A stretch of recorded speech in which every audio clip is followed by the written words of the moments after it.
Ampifaliana ndray tokolasy tombovavy no iarabanasika rehetra izay manaraka ny fahitalavitra on RTV io amin'ity alina ity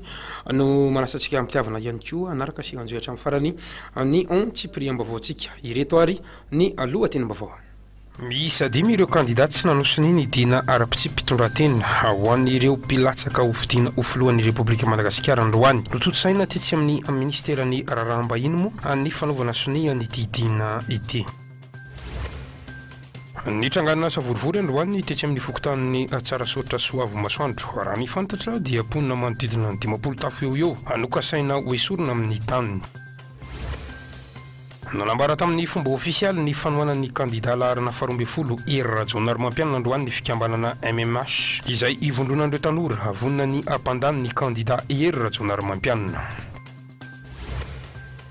Ny efatra isan-draton'ny tapafatesana eto Madagasikara dia saiky avy amin'ny aretina tuberculose na ny raboka avokoa. Nankalazaina tamin'ny fomba ofisialy androany moa ny ondy iraisam-pirenena ho an'ny ady amin'ny aretina tuberculose.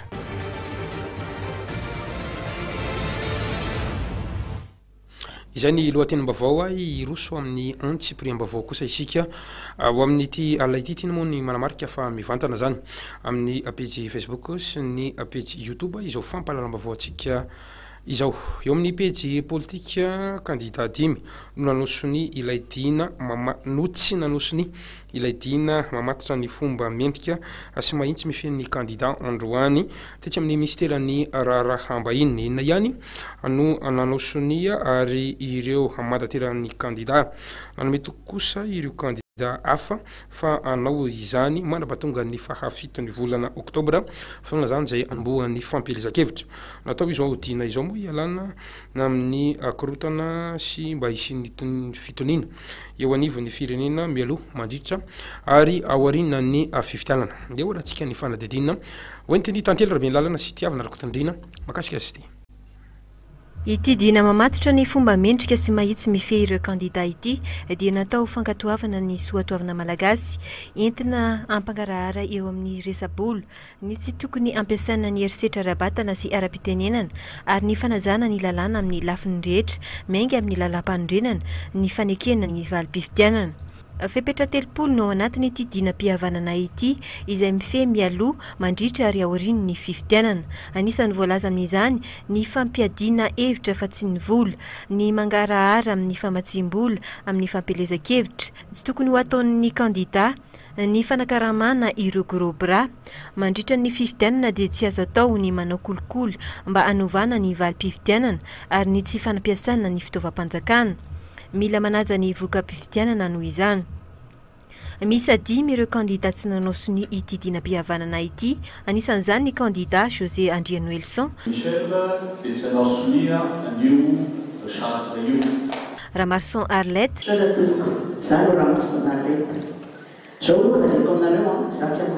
Ratsiraka Didier, Faniso Ernève,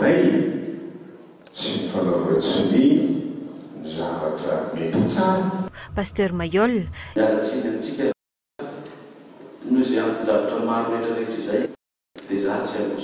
micro ny tantely rabe lalana sy tiavana rakotandrina. Tsy manao corruption zao manome vola gaboraraka ho an'ny malagasy mahantra. Satria voalaza hoe aza mampiseho ny arenanareo be loatra eo noho ny malagasy mahantra anatin'le point anankiray. Izy amin'izao fotoana izao dia misy tena hoe manao gaboraraka izy dia manipinipi vola amin'ny mahantra. Tsy mety zany ka noho izany misy lalàna eo anatin'ny code électoral milaza hoe raha manao an'izany dia voasazan-dalàna. Manka amin'izany plus dommage intérêt ko nareo maninona nareo senisy ny karazan'ireo mangina dolidoly efa nareo midradradra hoe aza manao corruption fa misy manonga eo ka raha ohatra ka te hanao an'izany nareo dia mandraisa andraikitra aloha fa ny olona ny teniteneny hoe aza manao corruption zay aloha ny amin'izay zavatra ary tsy vitany corruption koa fa zavatra be dehibe ny liste fifidianana sy ny karazana be dehibe zavatra tsy mety ao nareo tsy miteny tsy mivolana foatra mikouvriran'le izy fotsiny. Izay ny fanakefitra no entina Ramatoa Arlette Ramarson fa anisany tsy nanosony an'ity dina ity ihany koa ny kandida Faniso Irinaivo nambarany fa fiatsaram-belatsy no zava-misy amin'izao fotoana izao ary efa manjaka sady ny fandikan-dalàna vao manomboka ny fifaninanana mbola tsy tomombana raha teo ihany koa lisy mpifidianana ary betsaka no tsy tafiditra ao anatin'ity lisy mpifidianana ity ho etrany ny kandida Faniso Irinaivo androany raha nanontany ny mpanao gazety mahakasika izay tsy fanaovany sony an'ity dina ara-pitsy mpitondran-tena ity izay izy mo dia tazana atetsy amin'ny ministera ny raharaham-bahiny rahateo saingy tsy nanao an'izany sony izany fanazavana ho entana matoa Faniso Irinaivo amin'ny micro ny Tantely Rabenlalana sary ny tiavina rakotondrina Isy tsy fahatomobana ao anatin'ny lisy fifidianana izay efa nolazaiko foana tsika niarana elo teo fa hatramina kandida dia tsy voasoratra ao anaty lisitra maro ireo olona tsy voasoratra ao anaty lisitra ary voanasorana teoriana andreo ireo satria dia olona afaka mifidy foana reo hatramin'izay kanefa zao na tsy afaka mifidy lazaina nefa fa mitombo 2,100,000 mahery nisan'ny mpifidy kanefa dia marobe ny olona izay niala tao anatin'ny lisy fifidianana inona ny fanazavana amin'izany tonga dia tsy anaiky avy hatrany izay valim-pifidianana fenosoka eo izahay tena izay zany fanakefitra ny mitondramatoa Faniso Irinaivo tamin'ity androany ity fa eo amin'izay lafiny politika izay ihany dia anisany naresy lahatra an'ireo tanora anivina fisandratana 3 izay noentin'ny filoha teo aloha sady kandida filoham-pirenena laharana 12 Rajaonarimampianina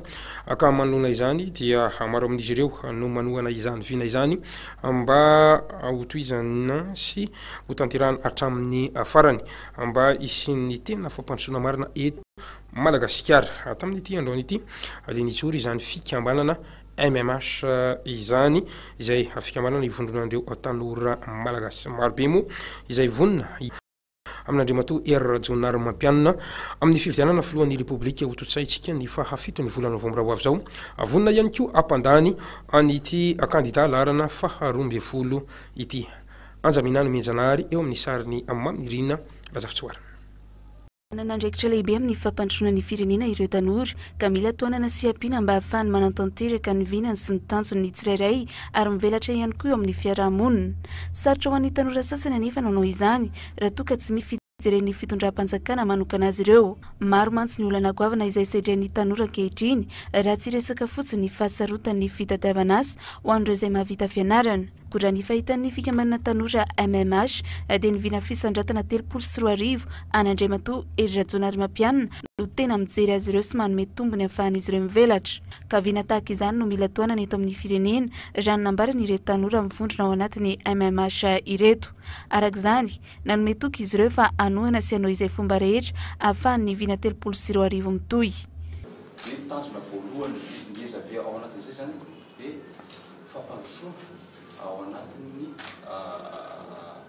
ao anatin'ny fiainan'ny tanora tsy miala ao anatin'ny fiainan'ny tanora satria iroso amin'izay dingana ho fampandrosoana Madagasikara zay tamin'ity androany ity moa ireto tanora ireto no niseho sy nanambara mpahibemaso amin'ny fanohanany foto-kevitra sy ny vina 3 andeha mbola antsika ny fanadinina ontiny Tantely Rabenlalana eo amin'ny sary ny tiavina rakotondena maro ireo foto-dravitra vita teto anivon'ny firenena tao noho izany ho fampandrosoana ny firenena toy ny lalana tohadrano angovo sekoly fametrahana vondron-tafika serana tsambiny Toamasina serana mpiaramanidiny Vato Nosy Morondava raha eo amin'ny lafiny sosialy dia anisan'izany ny fiahina ara-pitsaboana ny vatsinankohonana ny fizarana karatany ny kantine scolaire sy ny fizarana kit scolaire distrikany Toliara fa taty amin'ny faritra misy anay ka toy izao iavy ny sasatsasany fanamboarana ny lalana RN9 mampitohy any Toliara sy Bevoay fanamboarany ny tohadrano aty amin'ny commune Ankiloka sy ny manodidina fametrahany ny banky BOA aty amin'ny commune Ankiloka sy ny manodidina fanalana fahasairanana ny tantsaha fandraisana ny mpampianatra frame marobe ho mpiasa mpanjakana raikitra tsy nahitana trangana fanondranana antsokosoko ny are-pirenena tamin'ny fitondrany ny filo Rajoelina Mampianina afaka naneho ny heviny ankalalana ihany koa ireo solombavambahoaka 7 teny amin'ny kianjan'ny 13 Mey ary tsy nahitana gadra politika teto amintsika maro noho izany ny fotodrafitrasa sy ny fanovana nentiny ny filoha Rajoelina Mampianina avy any faritra Sofia izay olom-pirenena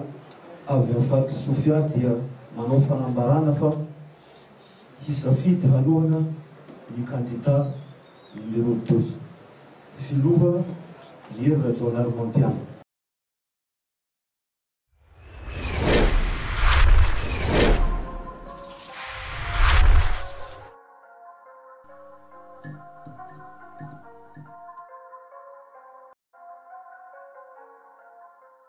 Rivahoaka ny Tomasina sy ny manodidina ny fikamarana tafaray dia manolotra ho antsika Tola Beach 2018 Tola Beach 2018 ny 3 septembre ka hatramin'ny 7 octobre eo ny Toliary Antananarivo Mahajanga Toamasina Beach Volleyball ahitana ireto ekipa ireto UBC Analamanga AS VBM Boeny Cosbe Boeny Volley Tamatave Super Photo Mami BRVB ary indrindra ireo ekipa voafantina Analamanga sy Salco Analanjrof Beach Rugby ahitana ireto ekipa ireto 3FB USCA UAS Semino 15 Family FTA Anatiazo FTM Antomadinka Tam Amousbe Tamatave Tola Beach 2018 Telpol septembre ka hatramin'ny 7 octobre eo amin'ny Tourapask Tamatave partenaire média AZ Radio Télé Nakay Mahajanga sponsor officiel SPAT SMMC ny vola rehetra azo amin'izany dia atolotra ho an'ny hôpital Ben Tomasina ividianana matelas fikambanana tafaray aza mitsipadony lakantany tongava maro adievitra fampahafantarana programanasy fanon-kevitra sy famelabelarana ara-politika manomboka izao dia omena vahana manokana ny tolony fividianana sy ny fampelezan-kevitra eto amin'ny Honor TV sy Honor Radio tongava ary manantona anay dia nizao ety amin'ny immeuble STOI Ankoronano na antsony lahara telefônina 03411 965 74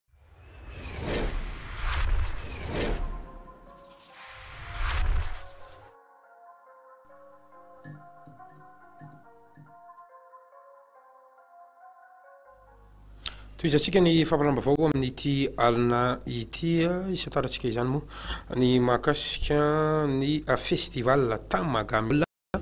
izay totosaina ny Toamasina amin'izao fotoana izao ary tsy faran'izany raha tsy ny fito ny volana oktobra ho avy izao Tamagamba lalao ara-panatanjahantena totosaina eny amin'ny Torapasky Toamasina izay karakarain'ny fikambanana tafaray anisan'ny taranja panatanjahantena izay hita ao anatin'izany moa ny baolina kitra ny handball ny basket ny rugby azavady fa eo ihany koa zany ny volley-ball any an-toerana ny namatsika Toky Benjamin sy Haja Manantso izay mitatitra amintsika isan'andro ny akon'ity vaovao ara-panatanjahantena na ny festival Tamaga Midol ity andeha rahantsika ny akim-bavao avany Toamasinary miditra amin'ny andro faefatra ny fifananana beach soccer eto amin'ny Torapasky Toamasina izay karakarain'ny fikambanana enina miabo folo ny goal difference faharoa Analanjorofo manana isa 5 miabo enina ny goal difference ka araka ny lalàna amin'ny feny beach soccer dia isa 2 zany no azo Analanjorofo taorina andresina nisy fanalavam-potoana izay ao amin'ny lalàna fahatelo ny avy any Bricaville manana isa 3 maritra mandritra ny herinandro moa izay etsika izay tsika moa dia tafiditra ao anatin'ny andro faefatra amin'izao fotoana izao ny fikambanana tafaray hatrany moa no manomevana ny fanatanjahantena sy ny tontolon'ny fialamboly ao anatin'izao fialan-tsasatra izao araka ny tatitra avany antoerana hoe taminao isan'andro eto hatrany moa izay akon'ny festival Tamaga Midol izay toizatsika ny famparambavao mahakasika ny tontolon'ny fahasalamana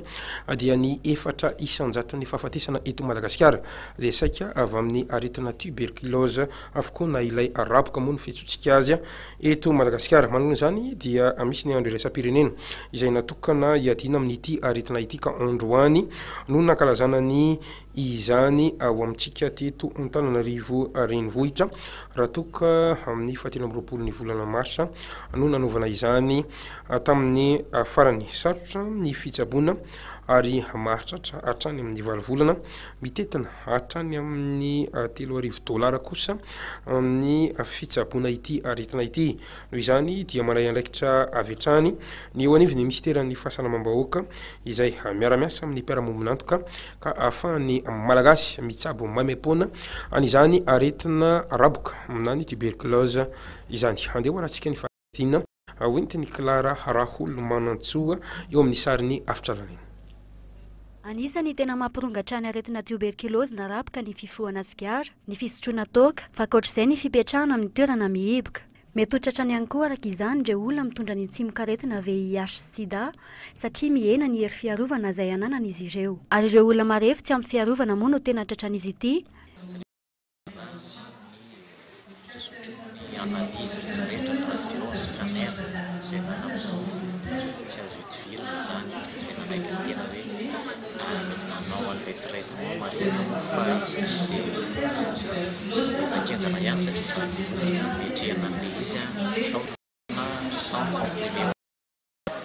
Tsy mila tapahana indrindra ny ferina voalohany ny fanalahita ny fanasitranana zava-pisotro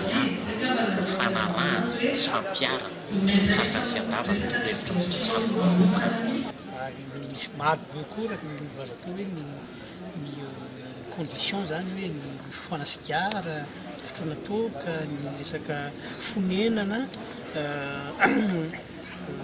zany zany dia hoe anisany koa zany mampisy ny tuberculose ary koa hoe mampisy ny fahafatesana koa zany zay.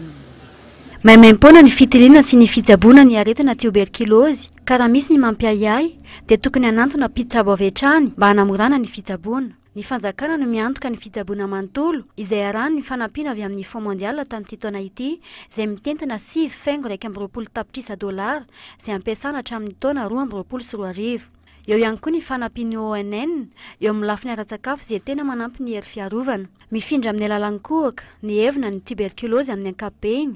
ary reto avy ny fambara tokony hamelony tsirairay. Mikohaka matetika mandritry ny 2 herinandro ary mety misy raha malainy komana, miamahia, misy rehefa riva, reratreraka ary marary ny tratra indraindray. Sika fa ny tenan'ny olombelona dia manatao hery fiarovana, hery fiasana. Rehefa tratran'ny tuberculose io dia very daholo ireny satria tena miady mafy ny tena miena zany le système immunitaire. Mandritry ny fitsaboana rehefa dépisté le olona ka manaiky ny fitsaboana zany tsy maintsy akarina le système immunitaire. Ny toany entin'ny fibebirana fanjaitsakafo zany dia le sakafo enotrikaina ampiakatra an'izay sady entiny miady amin'ny aretina zany la ahafahany koa za ao anatin'le fotoana hitsaboana azy mba hitombo ny hery fiarovana sy fiasana. Dia ireo rehetrarehetra hoe zany manafaingana ny fitilinana ka maimaimpona ary rehefa misy zavatra mampiaya dia tokony anatona tobim-pahasalamana na anatona dokotera araka ny teneniko teo. Ny ady amin'ny tuberculose dia tsy isika fanjakana irery manao azy. Betsaka mpiara-mombonantoka miara-miasa amintsika. Ny Fonds mondial enontsika teo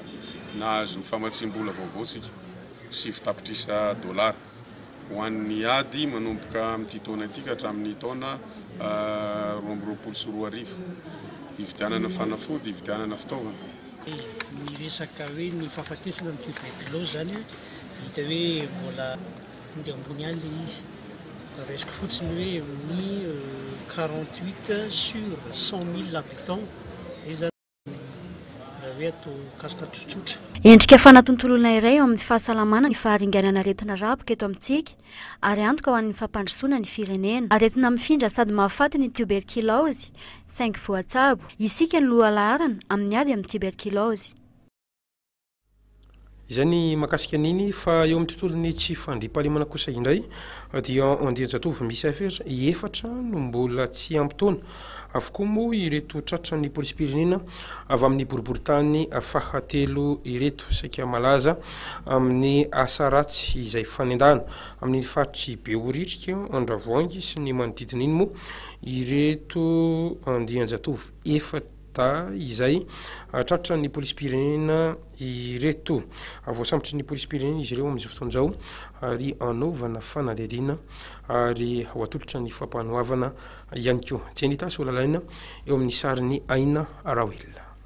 Efa maro ny fitarainana voarain'ny mpitandron'ny filaminana eny amin'ny boriboritany fahatelo fa misy andian-jatovo manendaka sy mangaro-paosy eny amin'ny faritra Behoririka sy Andravanga ambany tetezana. Mody mandrebireby na manadala ny sain'olona haroany paosy ny iray amin'izy ireo, ny sasany kosa avy eo manararoatra makamoramora ny zavatra sarobidy ao anaty poketra. Nanao ny fanaraha-masoavatra ny polisim-pirenena ary tsikaritra fiteny lavitra izany fihetsika izany ka voasambotra teo ampanaovana ny asa ratsy izy efa dah ireto. Rehefa natao moa ny famotorana dia niaiky ny heloka vitan'izy ireo ary efa maro olona izay nasibana toy ny vola, finday sy ny firavaka. Marina moa fa mbola tsy ampitaona avokoa reto mpanendaka sy mpangaro-paosy ireto manodidina ny 13 ka hatramin'ny 17 taona. Saika mivangongo manerana ny faritra rehetra eto vohitra ny fako amin'izao fotoana izao malo tanteraka i Antananarivo renivohitra vokatry ireto loto miparitaka ireto ary manampitrotraka amin'izany fitohanan'ny fiara eto an-drenivohitra sy ny fiparitahan' izany fako izany eny amin'ny morony arabe tsirairay avy eto Antananarivo renivohitra. Noho izany mitaky ezaka goavana amin'ny tsirairay ny fitiavana ny afoadiovana ka tokony samy hiara entana mba anadio sy anarina ny tanàna ny tsirairay avy. Ty fanadina hoentiny onja minana menjanahary eo amin'ny sariny afitra lanaina ity. Ny tsy fahampian'ny fanabeazana ny olom-pirenena no mbola tena anisan'ny fototra voalohany mampivangongo ny loto eto an-drenivohitra. Ireny loto isan-karazany ireny izay mitarika